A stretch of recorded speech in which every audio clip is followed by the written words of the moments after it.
To us, magic sounds like this extraordinary thing, pulling a rabbit out of the hat, coming out of nowhere. But it's here, it's real, and the more that we are open to the unseen, to the energies of this world, to abundance and manifesting, to calling in and growing, the more we'll be able to call magic into our lives. Join me as I share stories, wisdom, and curiosity around connecting with your higher frequency, tapping into the synchronicities of the universe, and opening up to the unseen possibilities that this world has to offer. I am your host, Dayna Faye, and this is the Ordinary Magic Podcast. Hello, everyone. Today is going to be a solo episode, which we haven't had in a while, so I'm excited to jump on the mic and chat with you all. Today, we're going to be diving into one of my favorite topics, human design. Now, if you've been following me for a while, you know how passionate I am about this powerful system. But I realize that not everyone knows their human design chart or has had the chance to dive deep into it. So today I want to share 4 practical ways that you can start applying your human design into your life without even knowing your chart. These tips are universal and can help you live more authentically no matter where you are on your journey. So I was reflecting on that, human design is so amazing to get to know, and you can really dive deep and go down the rabbit hole. But at the end of the day, it's an esoteric, mystical, spiritual system. It's a tool to help us use in our life. And it actually teaches us many principles that we can learn without even knowing what is specific to us. So let's dive in.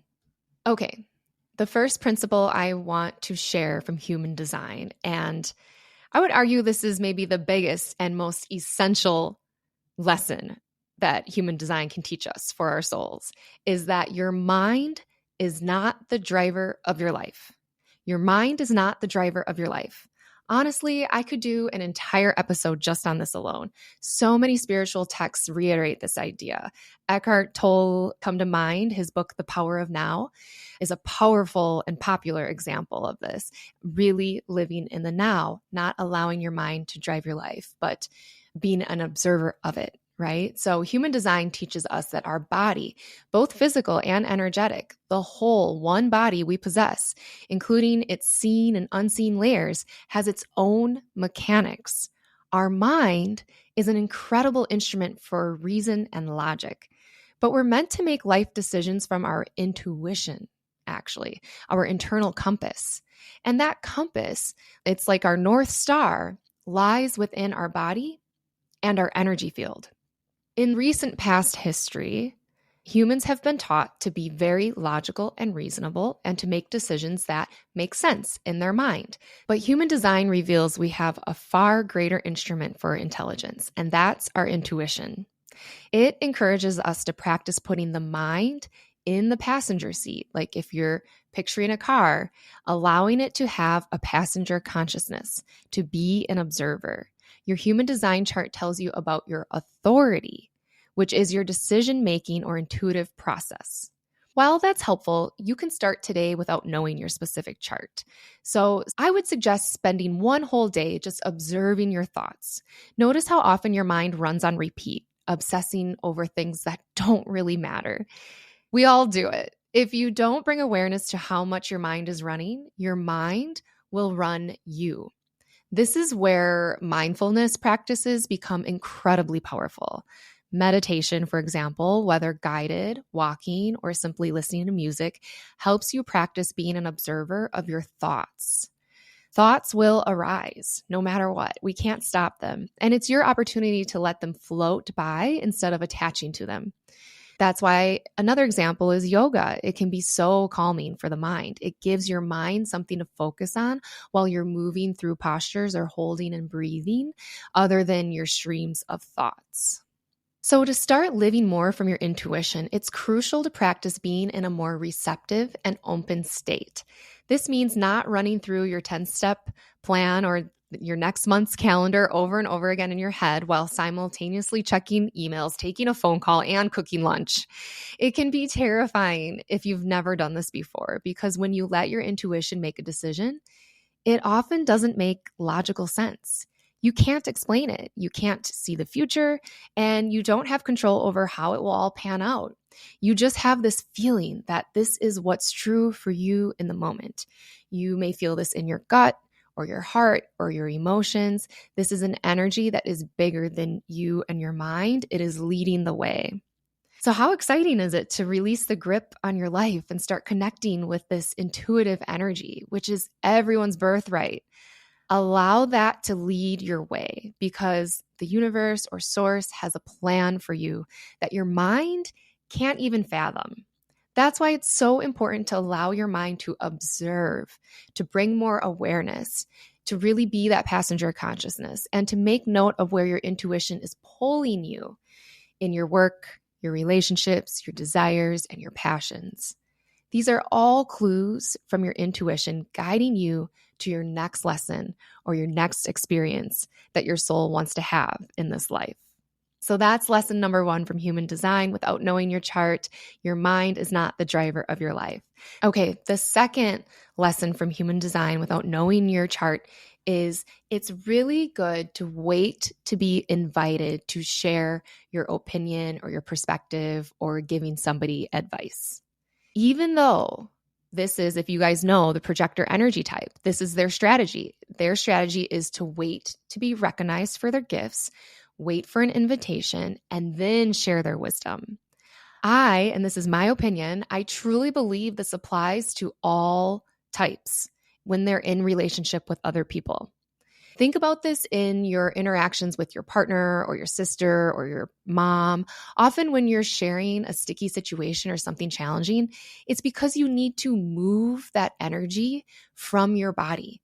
And a way to move that energy is expressing it through your voice, through your throat chakra, which is also the center for manifestation. It's the center for speaking your truth. It's important to remember that every soul came to this earth school to learn specific lessons and experience certain challenges. We're meant to come here and be challenged.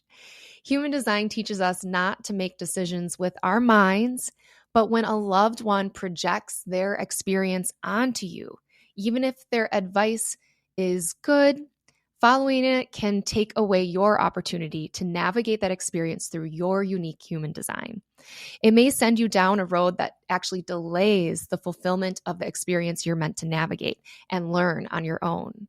So I truly, truly believe that our souls all have a bit of a life path. And even though we have this beautiful thing on Earth School called free will, it's important that we ourselves are able to put up boundaries with our loved ones about taking their advice, and also the loved ones to know that most of us, when we're sharing something that's on our heart, we just want the space to be held.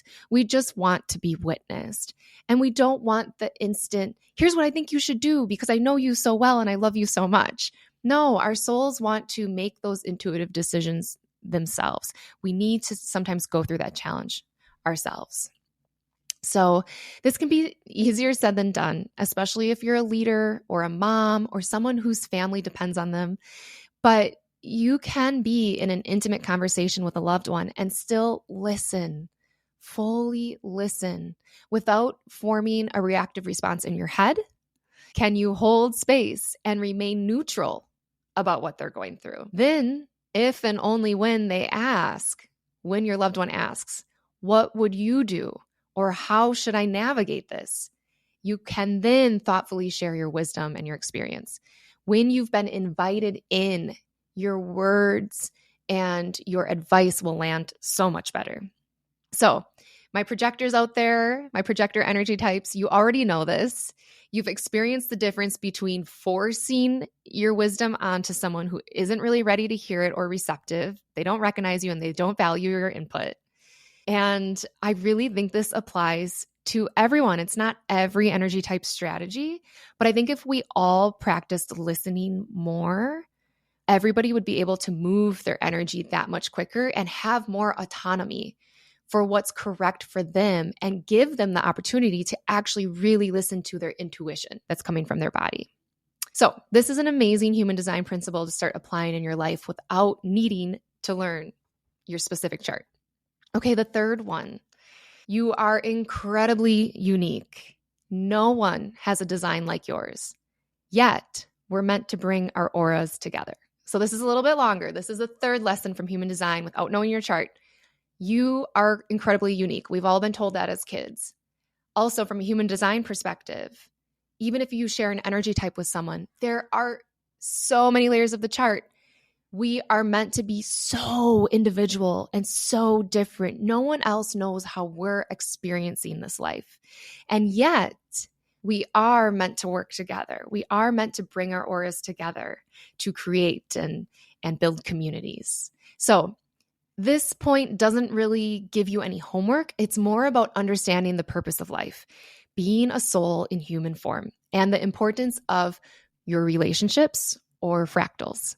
Human design is called the science of differentiation. It helps us dehomogenize from our families, communities, and the world at large. You were born at a specific time with your exact chart, and that's no mistake. Your soul chose that chart to bring certain gifts, essence, and a life theme to the journey of your life. So as we approach, especially the year 2027, the world is energetically shifting towards greater individuality. We have the opportunity to be even more individual. Many of us have our basic needs met, and now we can move from more of a tribal vibe to an individual vibe. Your aura, your energetic body, when aligned, shares a unique essence with others. Even if you share the same energy type with many people, like I said before, the way your chart layers upon itself makes you incredibly unique. That's why it's important to follow your intuition and not your mind. Your mind will lead you down someone else's destiny. It will look to how things have been done before. That's like the mind can only take evidence, right? So it's depriving you of the opportunity to approach life in a new and authentic way. Your intuition keeps you in your lane. The more we align with our soul's path, the healthier we become and the better we treat each other and the more we honor Mother Earth. It's a domino effect. Doing self-inquiry work isn't selfish. It's necessary. When you connect with what your soul is bursting to do, be, and express, you raise your frequency and that ripples out to everyone around you. So yes, you're meant to be a unique individual, but you're also meant to join your aura with others and co-create. You've all experienced that unexplainable connection with someone when you just click. That's you reading energy. Whether it's a new friend or another mom at a play date, you may have nothing in common, but still feel like an instant connection. That is a frequency match, and you're meant to be in each other's auras. So don't overthink it. Just trust that your connection with somebody could be as simple as they help you speak your truth more because they connect your identity to your throat center, or as deep as being destined to create something amazing together because you connect, a channel of leadership and creativity, something like that. So the fourth and last lesson from human design without needing to know your specific chart is recognizing where you've been deeply conditioned to operate from your not self. What is a not self? It's where you're making decisions from your mind, just like we started in the beginning of this conversation, out of fear or scarcity, or perhaps rushing through life because that's how you were conditioned by your parents. We are all deeply conditioned, and that's normal. It's actually part of the human experience. By the age of 7, a child's foundational patterns of behavior, beliefs, and emotional responses are largely established. You're taking in the world around you, shaped by your family structure, significant experiences, your local culture, and the society at large. We're continually conditioned throughout our lives, with social media being a prime example. Algorithms feed us information that reinforces our existing conditioning, leading us to act and think on autopilot. Human design encourages us to bring awareness to our intuition when it comes to our likes, dislikes, desires, and wants. The more awareness we bring to these things, the more we can start to pattern interrupt. It's a powerful shift in energy when you begin to act in ways that align more with your authenticity. It's the first step to deconditioning and stepping into your true self. Deconditioning is the first step to transformation. It's how you start to change the areas of your life that don't resonate with you, moving closer to your goals, whether they be financial, relational, or personal. The more you let go of behaviors and thought patterns that aren't truly yours or that are not serving you, the more space you create for your authentic self to emerge. So I love that we finished these out with the deconditioning portion, because that is what the tool of human design is helping us with. It's helping us quiet the noise of all the outside sources and go within, reflect, contemplate, meditate, journal, do the digging, do the self-inquiry work of, who have I been conditioned to be? And is this really me? Maybe it is 80%, and there still is 20% of a thought pattern or a way I'm acting or a desire I have that is actually not mine. Those are the first steps for taking with human design, and why I really want to share an episode about human design, of not getting too technical with the chart, is that this system is so fun to learn, but if you learn it intellectually and you don't apply it, I don't know, then you're just kind of wasting your time, to be honest. This tool is here for us to apply it. So these are the 4 tips to start applying your human design before you know anything about your chart. So thank you for letting me share these 4 tips with you. 1, your mind is not the driver. It should be the passenger, the observer of your life. 2, wait to be invited in for your wisdom or your advice. Be the listener when you're in relationship with other people.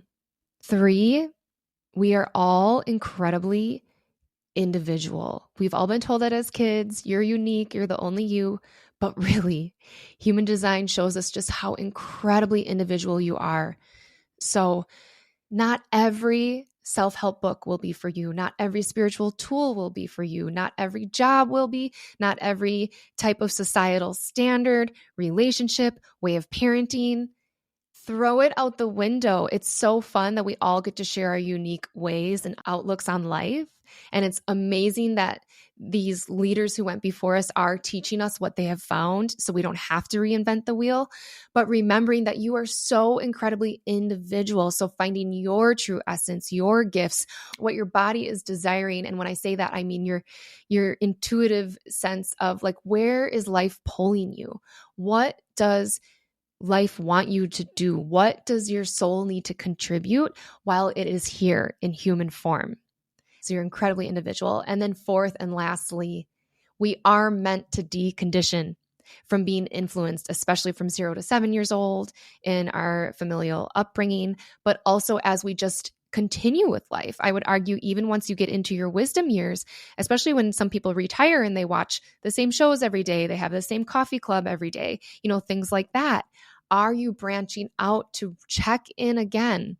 Am I being influenced from those around me?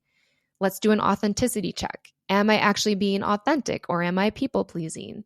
This is all about bringing awareness. So if any of this resonated with you, if these words stirred something within you and you want to learn more about your unique chart, your gifts, how you influence the world with your aura, and how you're influenced by others, I invite you to book a human design reading with me. It's a one-on-one session over Zoom where we'll go through your entire human design chart. You'll receive a recording of the session when we're done and a 14-page PDF for your continued review afterwards. And let me know how this episode and its information landed for you. What was your aha moment? You can absolutely email me your reflections at hello@daynafaye.com or send me a message on Instagram at dayna.faye. And as always, if you're willing to give this episode a review or 5 stars on Apple or Spotify, we would really appreciate it. And I hope you all have a beautiful rest of your August here in 2024 as we start to step into that new season, into Virgo season in September. And until next time, I hope you keep inviting more magic, flow, and ease into your beautiful life. Ordinary Magic is a Lit Path Studios production, produced by Jamie Gale and Dayna Faye. Music is by Shane Ivers. Until next time, I wish you many powerful moments of ordinary magic.